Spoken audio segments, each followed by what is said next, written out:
Welcome back sa ating channel. Naging mainit nga na usapin di umano sa mundo ng social media. Talagang hindi na nga pinakawalan ni Atty. Vic Rodriguez ang mga maiinit at mga alas neto. Talagang linabas na nga ito sa publiko at talagang hindi natatantanan itong siguting ng norte na ito dahil sa kanyang ginagawa sa bansang Pilipinas na pilit na talagang ginagawa at pagnanakaw na lang ng kaban ng bayan ang kanilang inaatupag at hindi na nila ginagawa ang kanilang tungkulin. When mga kaibigan, kahit nga na pag-aaralan natin, kung makikita natin, wala man lang silang nagagawa sa bansang Pilipinas. Kahit na isang proyekto ay talagang bilyon-bilyon pa ang hinihingi nilang budget at ayaw nila itong ipa-audit.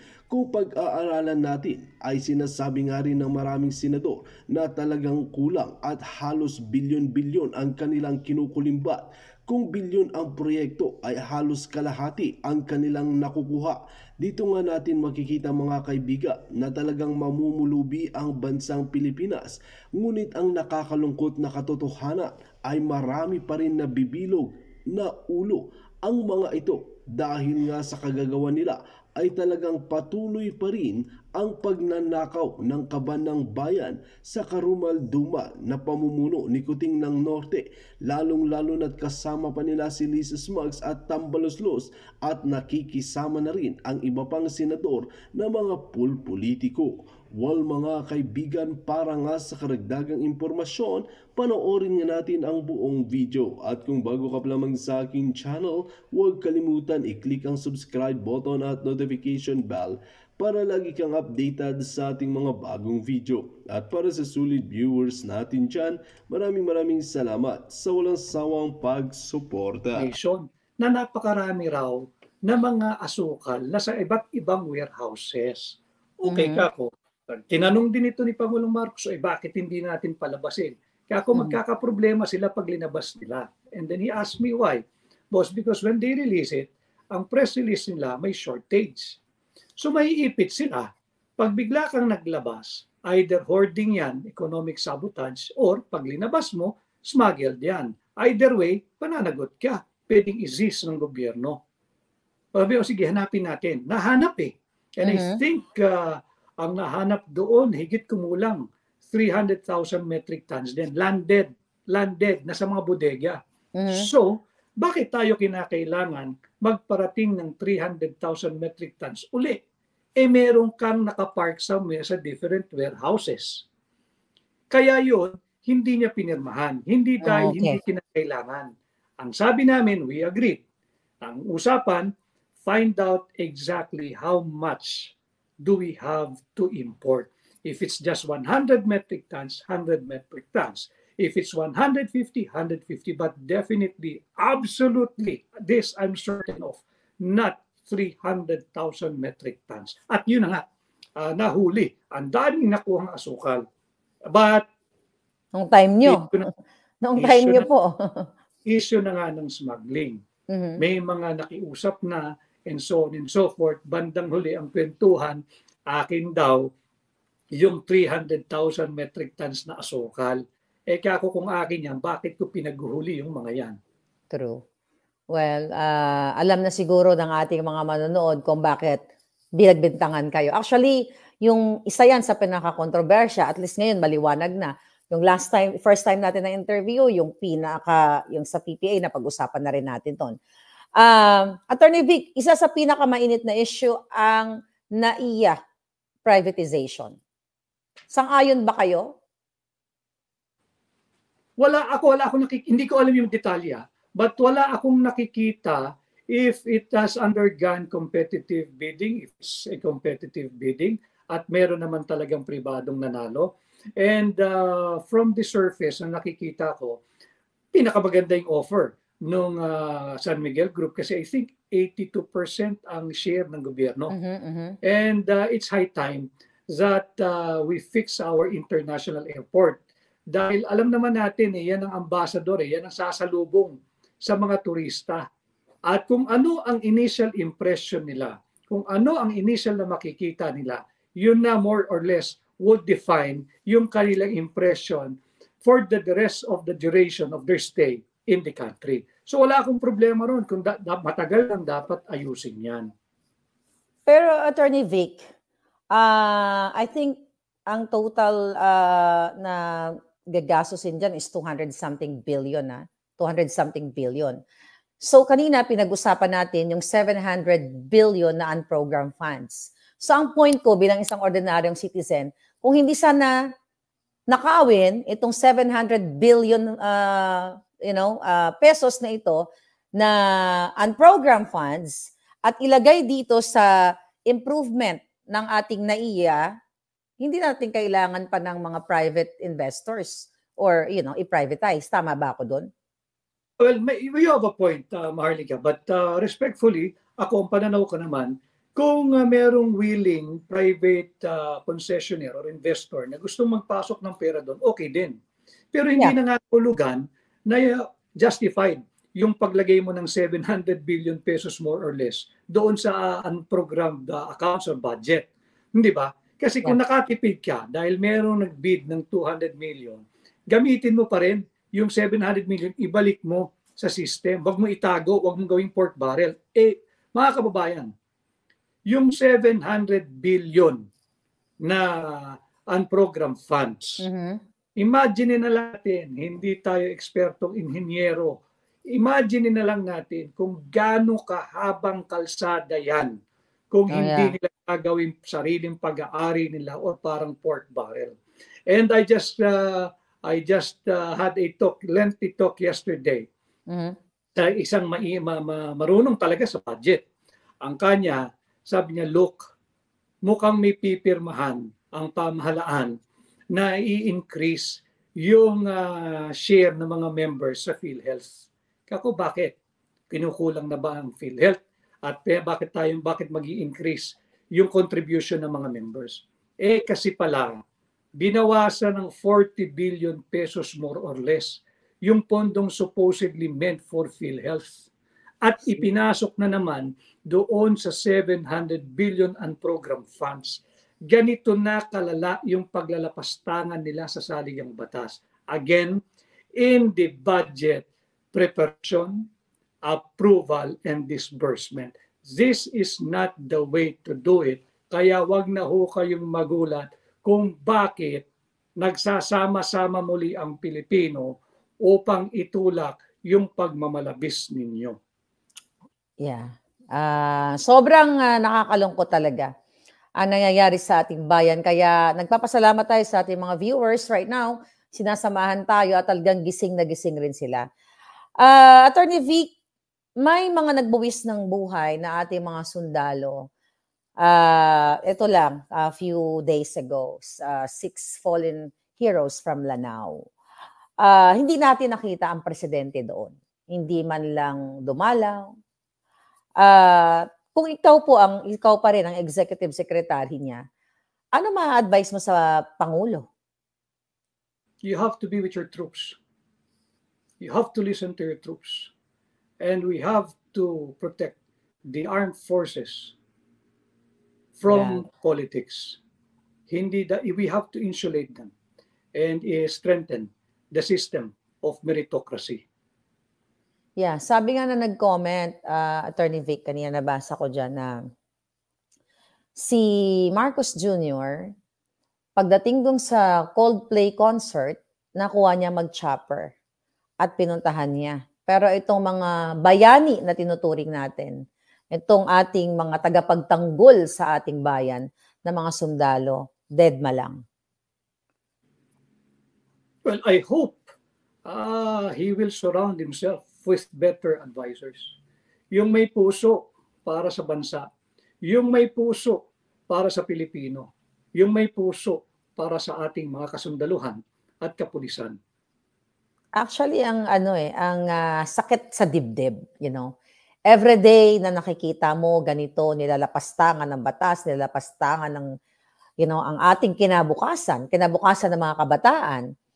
And pero sa kanilang mga press release, yung mga travel ni Marcos Jr. na kesyo nakapagdulot ng ng foreign direct investment. naniniwala ba kayo doon sa sinasabi yung mga press release nila na yung pagta-travel ni Marcos Jr. ay malaki ang naitutulong sa ekonomiya ng Pilipinas? These are just pledges. And may nakita ako na isang report na tila bumaba yung FDI. Pero meron din press release yung isang ahensya ng gobyerno na meron na raw X amount billions na actually na-implement, na-execute, na-realize na coming from the pledges. So para hindi nagtutugma. If the central bank said na for a certain period, bumaba yung FDI, tapos yung isang ahensya sinasabi naman na X amount, billions din, ay pumasok na at na-execute na, bakit bumaba yung FDI? I'm not an economist, full disclosure, but I think a simple reading of those seemingly opposed press releases, mapapahinto ka. Ano ba talaga ang kwento natin? Ano ba talaga ang estado ng bansa? Ano ba talaga yung nangyayari? So, Attorney Vic, ang dami na ng travel since pag-upo pa lang niya ni Marcos. Kung ikaw pa rin ay nasa tabi niya, umaayon ka ba sa ginagawa niyang travel here, travel there? Mahirap kong sagutin dahil hindi ko nalalaman yung konteksto nung travels from the time na wala na ako doon.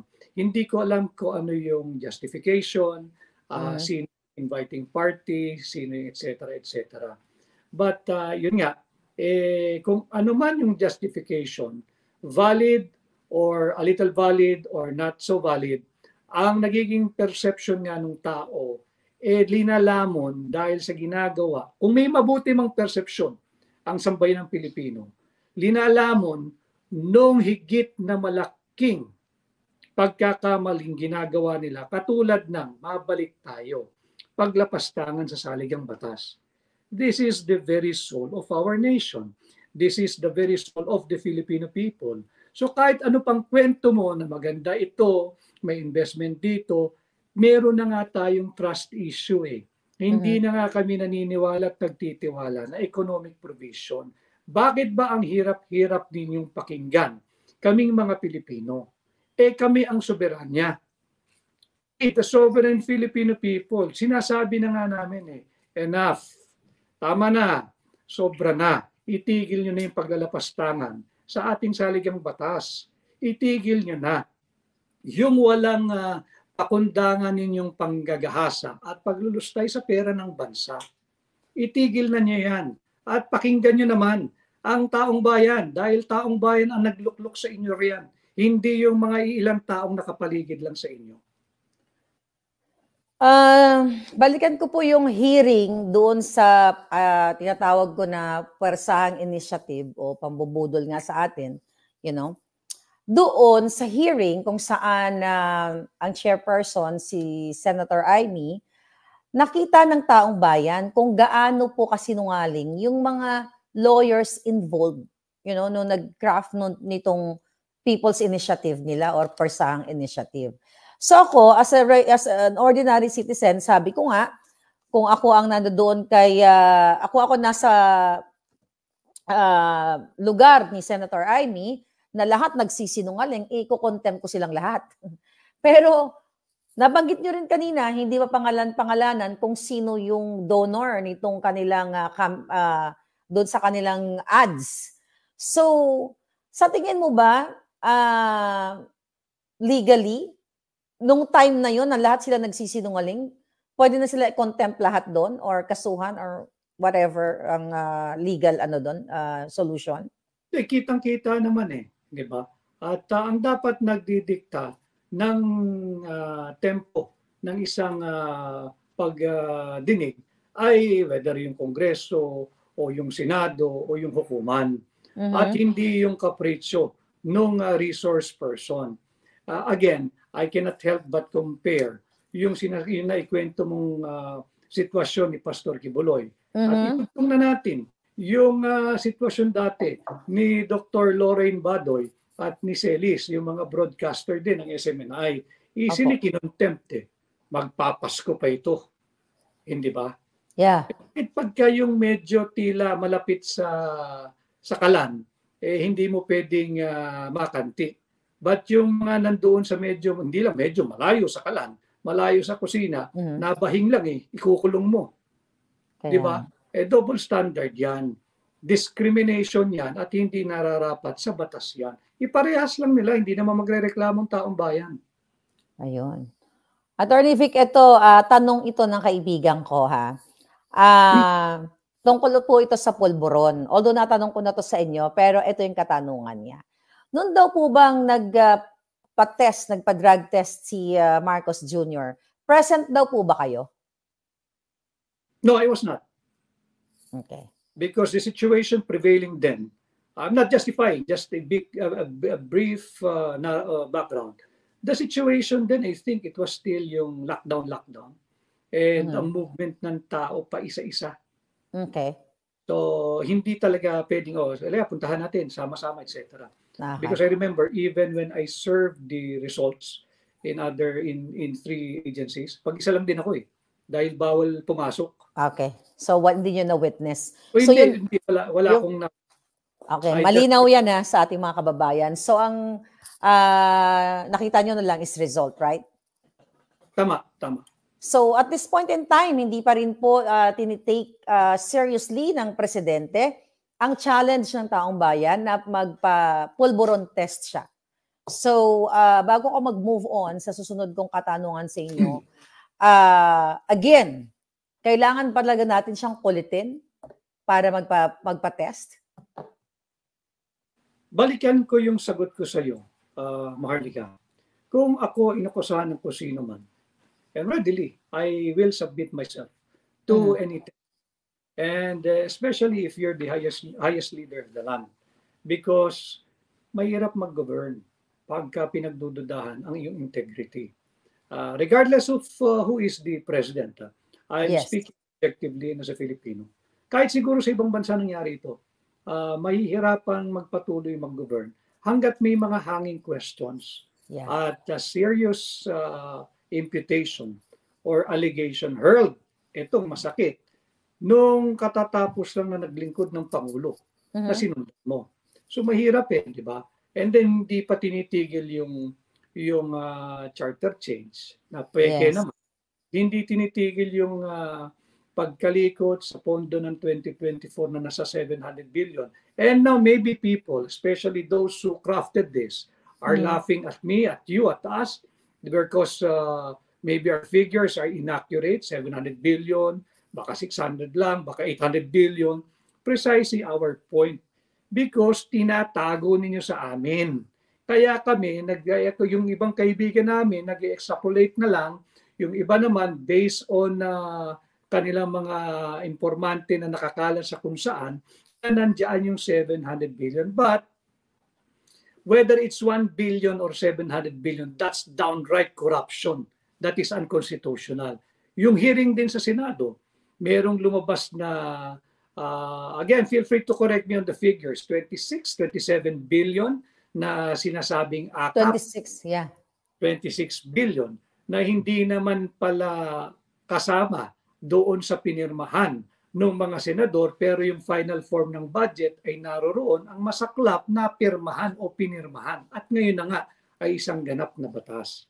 So, hindi pa naman tapos. Sana, madesisyonan dahil I think may kaso na yan sa Korte Suprema. Antay na lang natin yung magiging husga ng kataas-taasang hukuman.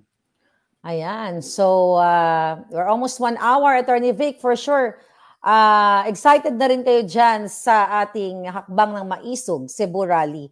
So ano po bang aasahan namin sa inyo? Magsasalta po ba kayo sa stage ulit?